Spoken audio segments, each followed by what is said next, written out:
Social media के मेरे दोस्तों, नमस्कार। आज आप सोच रहे होंगे कि धूप भी है और दिन को थोड़ी सी गर्मी भी है। ये लोइया पहन के मैं क्यों बैठा हूँ? वास्तव में कल ही मकर संक्रांति बीती है। तो मकर संक्रांति से 8 दिन पहले और 8 दिन बाद के जो ये दिन होते हैं, इन्हें हमारी पहाड़ी भाषा में जो विशेष रूप से कहा जाता है, बोलो मोगरो बेशियोंदो। इसमें क्या होता है कि ये ठंडे दिन होते हैं, सबसे ठंडे दिन ये गिने जाते हैं।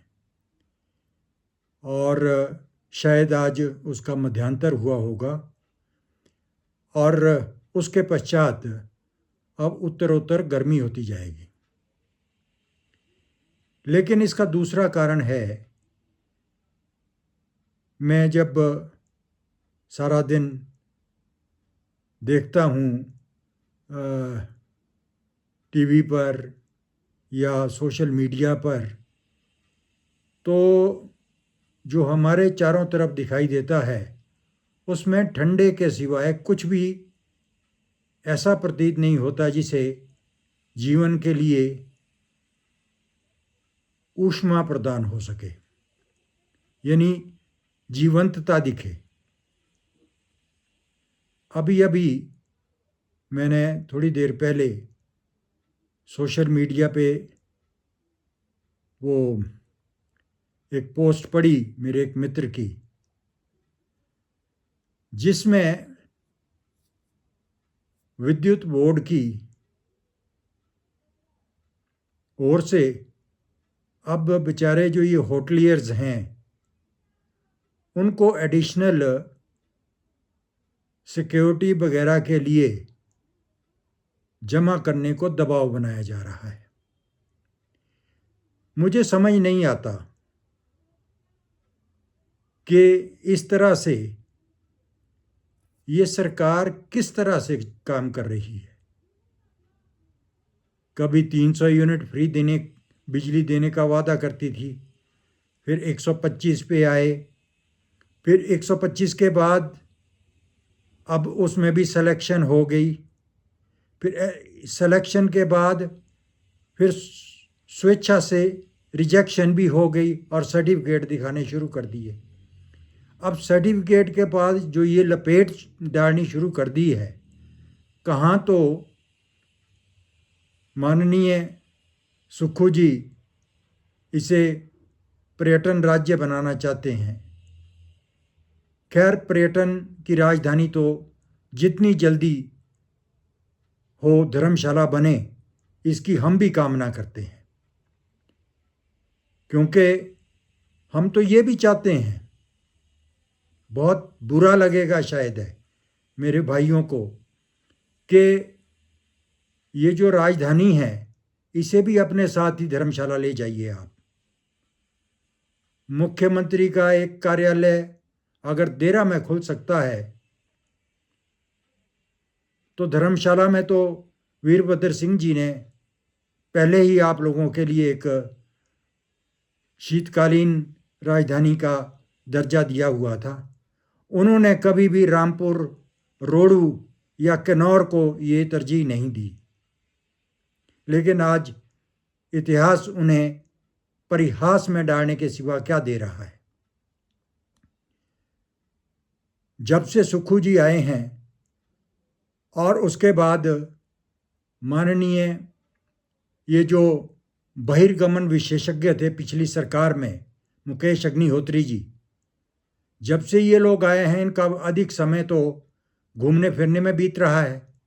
तो क्यों ना एक मंत्री यहाँ चाहे वो धर्मशाला बैठे या शिमला बैठे और एक परमानेंटली दिल्ली में बैठे, जो समायोजन बैठाए अपनी हाईकमांड के साथ, क्योंकि पंगु हाईकमांड है कांग्रेस की। वरना आज की डेट में जो मेरा मत है, अगर कोई मुझसे पूछे तो बिना रोक टोक या तो मुखिया का दोबारा चयन होना चाहिए, और इस समय मेरे हिसाब से अगर कोई योग्य व्यक्ति मुझे इस पूरे लॉट में दिखाई देता है तो वो है अध्यक्ष हिमाचल प्रदेश विधानसभा माननीय कुलदीप सिंह पठानिया जी। बाकी तो सारे बस आगे पीछे घूमने वाले या चुप रहने वाले प्राणी ही हैं। अब पैर पसारने के लिए मुख्यमंत्री जी कई रंग रूप बदल के आते हैं, जिस तरीके से माननीय मोदी जी भी अवतरित होते हैं अक्सर, लेकिन ये दर्शन के बड़े हैं और न वादों के बड़े हैं, दर्शन के छोटे हैं। बहुत दुख होता है। अरे भाई, आपने करना कुछ नहीं है, आपने देना कुछ नहीं है। वही हालत में अपने जो हमारे बंधु हैं बिजली बोर्ड में, जो कर्मचारी संघ के हैं, चाहे वो अभियंता संघ के हैं, उन्हें भी आपस में समन्वय बिठाकर बात करना चाहिए, तब जाके सरकार से बात करें। जमीनी स्तर पर तकनीकी स्टाफ नहीं है और आप इसकी दशा सुधारने के लिए लगे हैं। किस तरह से चलेगा? जो प्रबंधन में बैठे हैं, डायरेक्टर्स हैं, वो मात्र एक्टर्स हैं। क्योंकि मैंने पिछली बार भी कहा था कि मुझे बड़ी हैरानी हुई जब मुझे ज़ीरो बिल आया। ज़ीरो बिल का मतलब है ना तो आपने मीटर रेंट लेना है, ना आपने सर्विस चार्जेस लेने हैं। भला चलो, वो तो मैं भी मान गया कि अगर उस समय कुछ कहा होगा सरकार ने तो उन्होंने भी उसे अक्षरशः मान लिया। लेकिन जो वित्तीय प्रबंधन में बैठे हैं, चाहे वो निर्देशक वित्त हैं, चाहे वो चीफ अकाउंट्स ऑफिसर हैं, चाहे वो अकाउंटेंट्स हैं, चाहे वो कोई दूसरे हैं, क्यों नहीं वो जो बिल है उसका जो एक इकट्ठे तौर पर वो बिल सरकार को भेजा गया कि हमारी भरपाई कीजिए। इससे पहले भी शायद ऐसा होता आया है कि सरकार सब्सिडी देती थी, लेकिन ना तो उसके लिए कोई आदेश होते थे, हाँ उसके लिए ये कहा जा सकता था कि हम बिजली विभाग को या बिजली बोर्ड को सब्सिडी देंगे, जिसे हमारे अधिकारी एक पूरी तरह से उसका आकलन कर, चाहे वो इलेक्ट्रिसिटी ड्यूटी के रूप में होता था, चाहे वो विद्युत शुल्क के रूप में विद्युत के उपयोग के रूप में होता था, वो सरकार को भेजा जाता था और सरकार वो देती थी। लेकिन ये तो मुझे भी कहीं ना कहीं एक नई प्रथा का वो श्री गणेश लगा है कि अब आदेश निकाले जा रहे हैं कि इसे बंद किया जाए। भाई, चाहे वो क्लास 1 पोस्ट है, चाहे वो क्लास 2 पोस्ट है। आपकी मैं ये कहता हूँ कि आप इसे किस तरीके से चिन्हित करेंगे,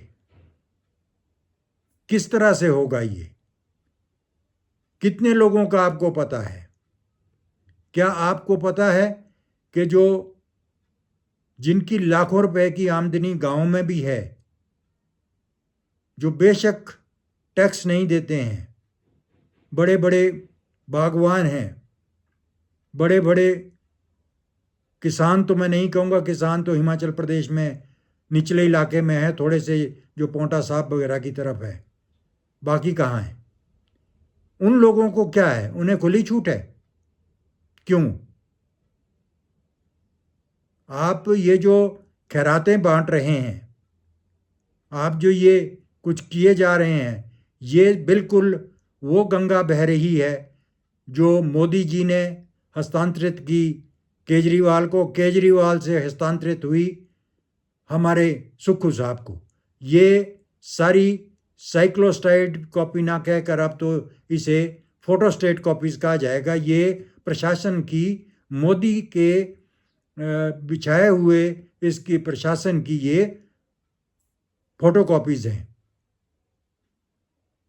और मुझे तो ये कहते हुए कोई शर्म नहीं है, कोई वो नहीं है कि इस समय कांग्रेस हाईकमान को चाहिए कि उन्होंने अगर नया आज अपना दफ्तर का वो उद्घाटन किया है, सब बुलाए हैं, तो उसके साथ ही सरकार के मुखिया जो इस तरह के हैं, जो आने वाले समय के लिए घातक सिद्ध हो सकते हैं, जिनकी प्रशासनिक अयोग्यता घातक सिद्ध हो सकती है, उन्हें बेशक मैं नहीं कहता कि उन्हें नज़रअंदाज करो, उन्हें अपनी पार्टी के काम के लिए ही रखा जाए। बेशक मुझे ज्ञात नहीं है कि कांग्रेस पार्टी में किस तरह का संगठन है। हमारे विधायक ठियोके आज गौशाला का उद्घाटन कर रहे हैं। वो भी भूतपूर्व अध्यक्ष हैं हिमाचल प्रदेश कांग्रेस कमेटी के, और राष्ट्रीय स्तर पर प्रवक्ता हैं। क्या उन्हें क्यों नहीं बुलाया गया होगा इस मौके पर? क्या ये अच्छा संकेत है? बेशक वो अपनी ही अकड़ के कारण शायद है हम लोगों को भी सूट नहीं कर रहे हैं, क्योंकि उनका जो कार्यशैली है वो किसी अनाड़ी से परे कुछ नहीं है। ये तो धक्का था जो लग गया और उनका भाग्य जग गया।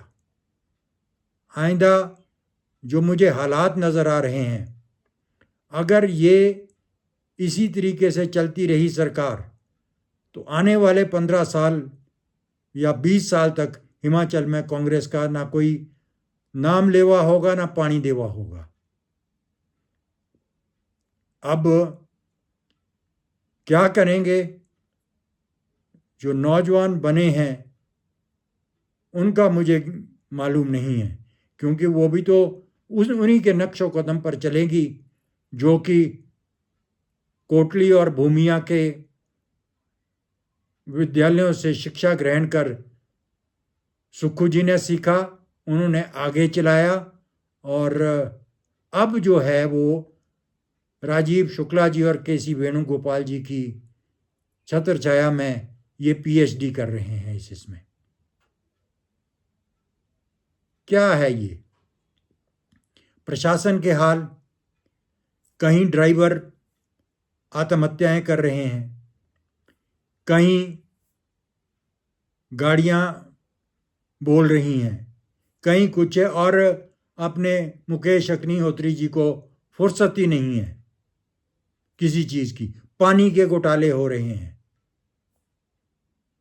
और ये कहीं टिकते ही नहीं है।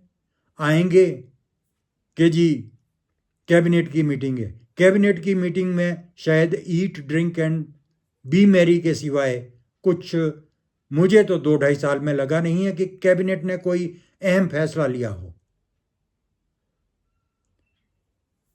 पुलिस महकमे को अगर आपने मुस्तैद किया हुआ है नशा निवारण के लिए, तो मैं देखता हूं कि आपकी जो ये फौज अधिवक्ताओं की है, उन्होंने कोई बात उठाई है? कल ही का केस है।